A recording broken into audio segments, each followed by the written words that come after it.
Good morning, Ernest. Good morning. It was a lovely talk last night. Thank you. I've got a few questions that came up from the lecture. First one is, you speak about A&E culture in your lecture. Can you explain exactly what this is and why it's so important when interpreting the Bible?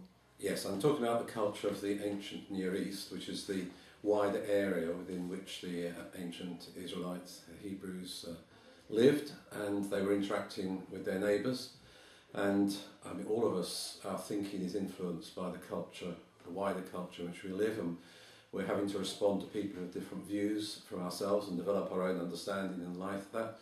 And I think it's important to recognise that the thinking about creation in Israel was not something that dropped from heaven or was done in a vacuum, but they were interacting with the ideas of their neighbours and the questions they were being asked. And I was arguing in the lecture that to understand the opening chapters of Genesis, we need to recognise that they are responding, or they're being inspired, I would say, to respond to the ideas and the thoughts of the people around them.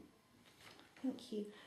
You also mentioned form as an essential to grasp the word. Can you explain this for me as well? Yes, if we're to understand anything we read, we need to have some idea of what kind of literature it is that we are reading, because that determines the way we approach it. And in different cultures, there are standard forms which are used. I think even more so when you have cultures where you don't have reading and written literature, where people tend to express things in particular ways. And therefore it's important to try to answer questions like, what kind of text is this that we're reading? Is it historical text? Is it a story?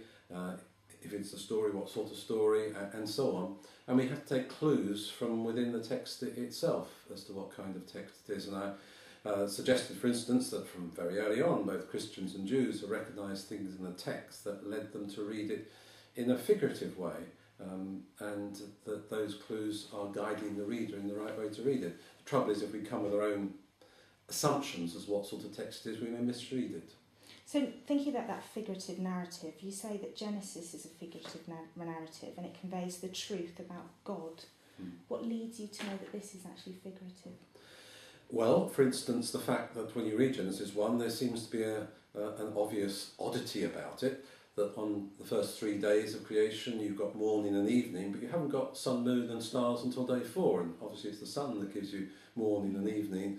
And as I pointed out, an early Christian theologian, Origen, around about 200 AD, said, well, it doesn't make sense if you try to take it as a chronological narrative. This is an indicator, it's something else, that it's a figurative narrative trying to make certain points in the way it does it. And that sort of thing leads me, and has led Christians and Jews, as I said, down through the centuries, to say we don't read this as a chronological account of what God did, but rather as a story which, in a figure of speech, and I think the figure of speech in Genesis 1 is the picture of someone doing a week's work, tells us some truths, theological truths about God and creation and the purpose of humans and our place in the universe and so on.